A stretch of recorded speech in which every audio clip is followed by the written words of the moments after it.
အားလုံးပဲမင်္ဂလာပါဒီနေ့အိတ်လေးတစ်လုံး unboxing လုပ်ပါမယ်အိတ်လေးကတော့ anniversary present အဖြစ်ချစ်သူစီကနေရတဲ့အိတ်လေးပါအခုခေတ်မှာအိတ်တရား brand မျိုးစုံထွက်တယ်ပေါ့နော်အိတ်ထဲမှာဘယ်လိုပြောရမလဲ high end လည်းမဟုတ်ချားလဲပေါ့နော်ဈေးနှုန်းလေးလည်းအဆင်ပြေအဲ့လိုမျိုးချစ်ဖို့ကောင်းတဲ့ mini wallet လေးတစ်လုံး unboxing လုပ်ပါမယ် mini wallet ကလေးကတော့အကုန်လုံးသိပြီးသား brand လေးပဲဖြစ်မှာပါ HOLB ဆိုပြီးအတူကောက်သိကြတယ်ထိုင်းဘက်ကနေထုတ်တဲ့ brand လေးပေါ့နော် House of Little Bunny ဆိုတဲ့ brand လေးပါကြည့်ပါ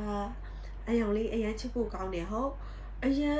ညီမဆိုသဘောကျနေတာပေါ့နော်ဒီအယောင်လေးကိုမြင်လိုက်တာနဲ့ဒီထဲမှာတော့ဘယ်လိုမြင်နေရတယ်မပြောတတ်ဘူး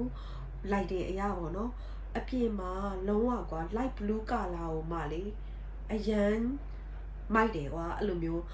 အခုဆိုလို့ရှိရင်အသက်အရွယ်တစ်ခုလည်းရလာပြီဆိုတော့လေအယောင်အရင်ကြီးတွေထက်အဲ့လိုမျိုးနည်းနည်းအယောင်နုဖြောတာလေးတွေကိုပို့ပြီးကြိုက်လာတယ်ပေါ့နော်အဲ့ဒါလေးကပို့ပြီးတော့လူကိုငယ်ရွယ်တက်ကြွစေတယ်လို့လည်းခံစားရတယ်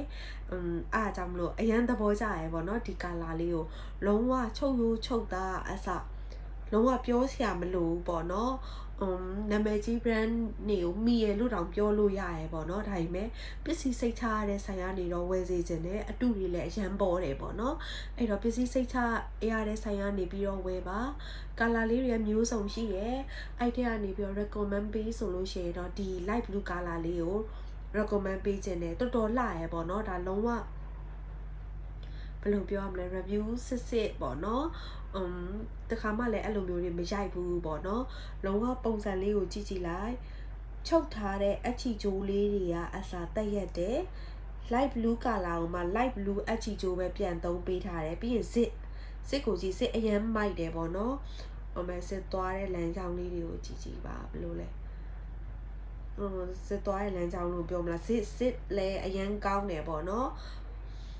ကြည့်လိုက်တွန်းထဲကိုဖွင့်ပြမယ်အတွန်းထဲမှာဒါဆိုရင်ဒါငွေထည့်လို့ရတယ်ပြီးရင်တော်တော်များများလဲဆန့်တယ်ပေါ့နော်2 zip နဲ့ပြီးရင်ထောင်လေးပုံစံလေးရလဲလေအရန်ချစ်စရာကောင်းတယ်နောက်တစ်ဖက်ကကြတော့ညီမတို့ cut တွေပါတယ်ထည့်လို့ရတယ်ပေါ့နော်အဲ့တော့လုံးချစ်လေးနဲ့အဆင်ပြေလို့ခံစားရတယ်အဲ့တော့ဒီ brand လေးကို recommend ပေးပါတယ်အားလုံးပဲတတ်တာ